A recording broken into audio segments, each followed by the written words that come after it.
everyone, thanks for tuning back in. In our last episode, we learned more about the differences between the three major origins of farm-raised Atlantic salmon: Norwegian, Chilean, and Scottish. Today we're doing something a little fun. I'm going to be going out to see what people in my circle actually know about where their salmon comes from, where they opt for farmed or wild caught, and how they like to cook it. So let's go find out.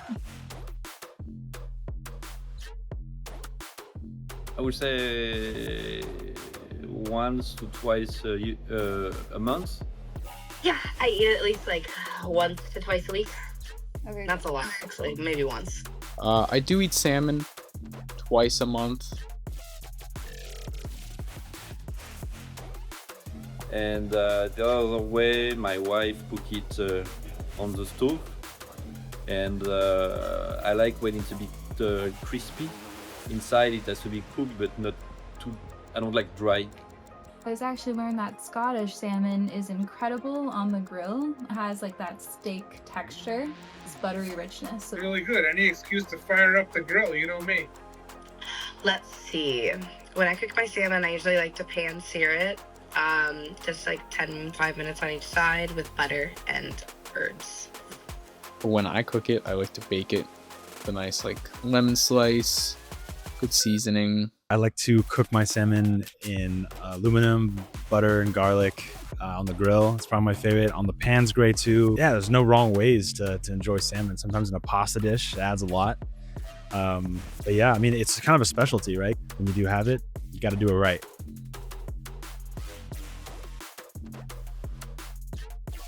Typically, I'll purchase it from just like my local grocery store or sometimes Whole Foods. Whole Foods is very good salmon. Nice like Norwegian salmon. I like when it looks good and when it's affordable. No, I have no clue.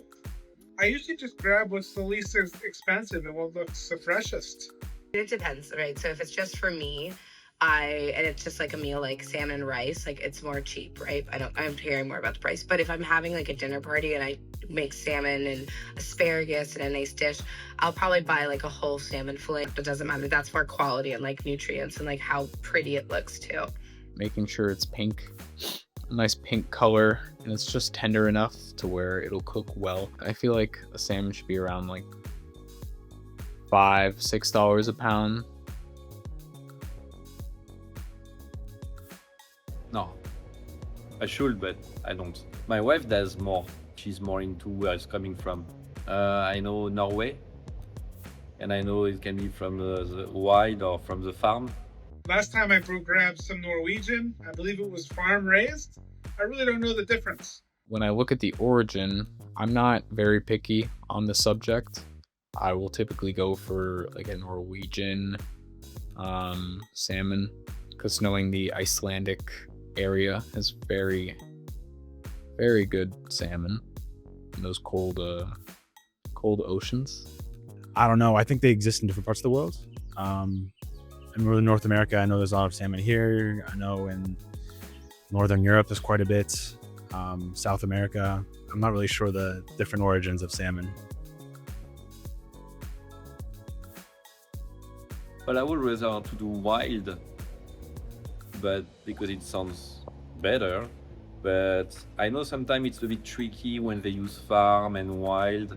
Sometimes they say wild, but it can be farm the way they give food. I'm not 100% sure, but usually when I buy it, it's not like a big,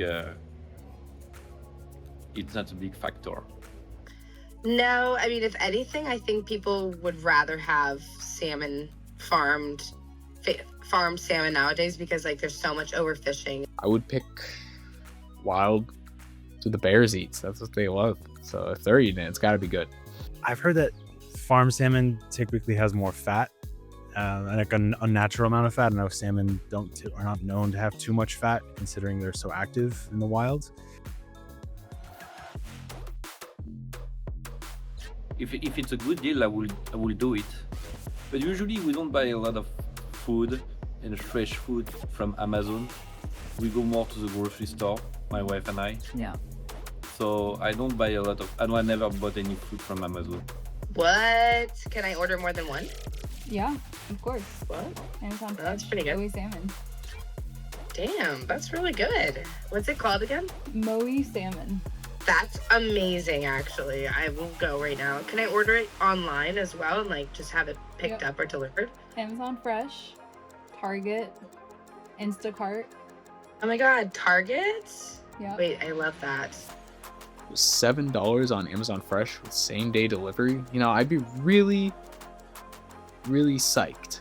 Because, like, if I'm having someone over, right, but I don't have anything prepared, I think it's a really great, cheap, quick meal to prep up. You know, a bit of salmon, bit of rice, and I've heard about this Maui salmon.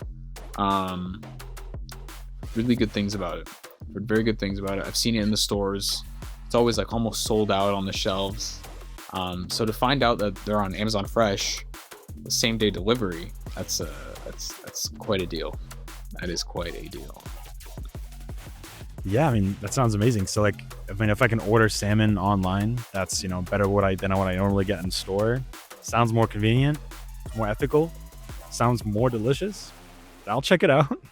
So I got a mix of responses from my friends. It seems like most of them were either skeptical of farm salmon or don't really care about where the origin comes from, as long as it's on sale. Some even believe that wild caught is better for you than farm salmon based on what they've seen on social media. So there's still a lot of confusion and uncertainty around the whole farm versus wild debate. So this really highlights how important it is for us as consumers to do a little research, dig a little deeper to understand the types of farm salmon, where it comes from, and how their origins impact flavor, texture, and even environmental sustainability. So by making these informed choices, we can better appreciate what each type of salmon brings us to the table. To sum up what we've learned over the course of these 3 episodes, farmed Atlantic salmon from Norway thrives in some of the cleanest waters in the world, where cold fjords and strict environmental regulations contribute to its mild, buttery flavor. Scotland's salmon is raised in pristine coastal waters with minimal pollution, producing high-quality fish known for its excellence,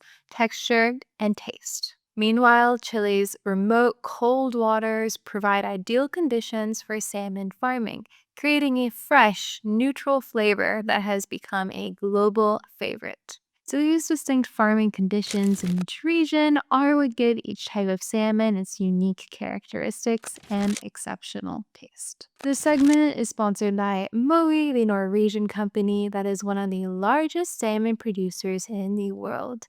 To learn more, visit their website.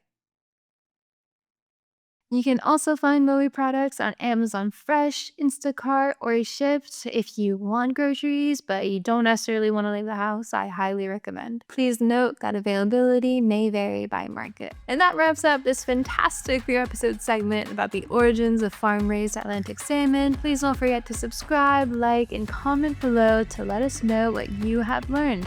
Thank you for tuning in, and see you next time.